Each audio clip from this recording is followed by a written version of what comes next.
تو میں اس پہ ایک آسان جملہ بولتا ہوں کہ اسلام میں داخل کرتے وقت جو چیزیں آپ نے کسی سے پڑھوائی تھی نا، جب تک وہ ان چیزوں کا انکاری نہیں ہوتا اس وقت تک اسلام سے نکل نہیں سکتا وہ. آپ جب کسی کو مسلمان کرتے ہیں تو کیا آپ اس کو کیا یہ پڑھاتے ہیں لا الہ الا اللہ محمد رسول اللہ ابو بکر ولی اللہ؟ تو اب حضرت ابو بکر کا انکار کرنے سے وہ اسلام سے نہیں نکلے گا، یا عمر ولی اللہ یا عثمان ولی اللہ یا علی ولی اللہ، یہ تو نہیں پڑھواتے. ایون جو یہ پڑھتے ہیں وہ بھی کہتے ہیں نہیں جی یہ تو ہم ایک سلوگن کے طور پہ کلمہ لا الہ الا اللہ محمد رسول اللہ ہی ہے، نماز میں وہ بھی یہی پڑھ رہے ہوتے ہیں. تو اس کا مطلب ہے کہ حضرت ابو بکر عمر عثمان و علی کا انکار کر کے کوئی کافر نہیں ہوتا نا، تو باقی تو آپ کے مولوی تو کسی کھاتے میں نہیں ہے نا. اسلام میں داخل کرنے کے لیے اللہ رسول آخرت قرآن کو ماننا ضروری ہے. اور آپ کسی بھی عالم سے جا کے پوچھیں نہیں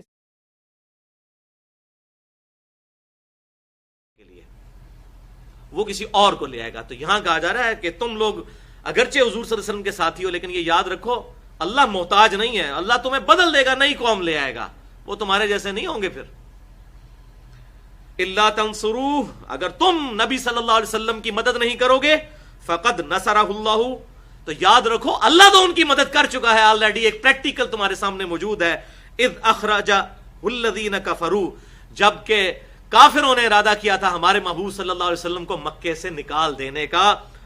ثانی اثنین اذ ہما فی الغار، جبکہ ان دونوں میں سے دوسرے نبی صلی اللہ علیہ وسلم تھے جب وہ دونوں غار ثور میں تھے.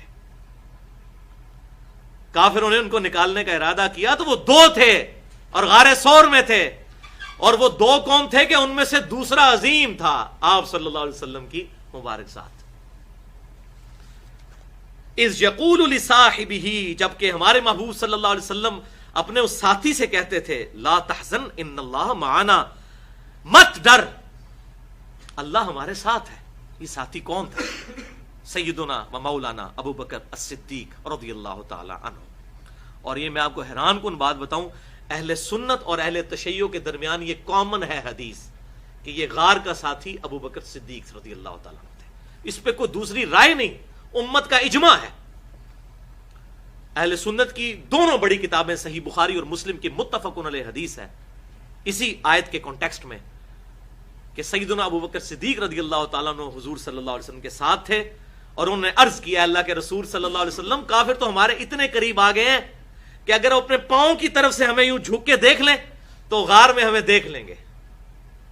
بالکل غار کے دہانے پر آ گئے تھے، تو اگر وہ یوں جھک کے پاؤں کی سیدھ میں دیکھ لیتے تو آپ صلی اللہ علیہ وسلم اور سیدنا ابو بکر ان کو نظر آ جاتے. یہ بخاری اور مسلم دونوں میں موجود ہے.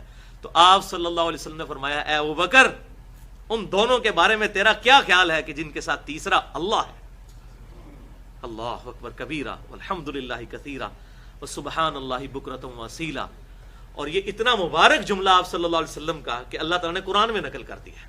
یہ تو اے مسلمانوں اگر تم نبی کی مدد نہیں کرو گے تو یاد رکھو کہ اللہ نے تو اس وقت اس نبی کی مدد کی تھی جب کافروں نے اس کو نکالنے کا ارادہ کیا، جب وہ دونوں میں سے دوسرے آپ صلی اللہ علیہ وسلم تھے، جب وہ اپنے ساتھی سے غار میں کہتے تھے کہ مت ڈر اللہ ہمارے ساتھ ہے.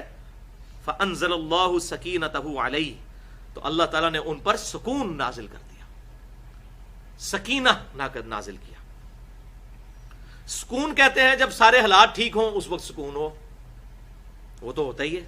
سکینت اس سکون کو کہتے ہیں کہ مشکل حالات میں اللہ تعالیٰ دل کو سکون دے دے.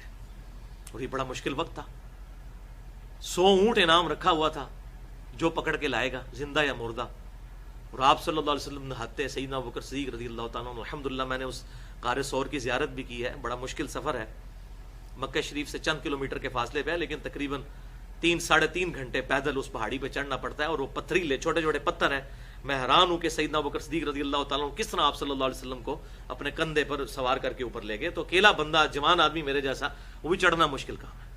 تو یہ سیدنا ابو بکر صدیق کی محبت تھی جس نے زور لگایا، ان کی طاقت نہیں، ان کی محبت کی طاقت تھی جو پیچھے زور لگا رہی تھی. الحمدللہ. تو یہ میں نے بتایا کہ یہ اہل سنت اور اہل تشیع کے درمیان کامن ہے کہ سیدنا ابو بکر صدیق رضی اللہ تعالیٰ عنہ آپ صلی اللہ علیہ وسلم کے یار غار ہیں. اور اب سیدنا ابو بکر صدیق رضی اللہ تعالیٰ عنہ اس آیت کے تحت آپ صلی اللہ علیہ وسلم کے صحابی ہیں، کیونکہ یہ اس میں کیا الفاظ ہے اذ یقول لصاحبہ، کہ جب وہ اپنے صحابی سے کہتے تھے، ساتھی سے.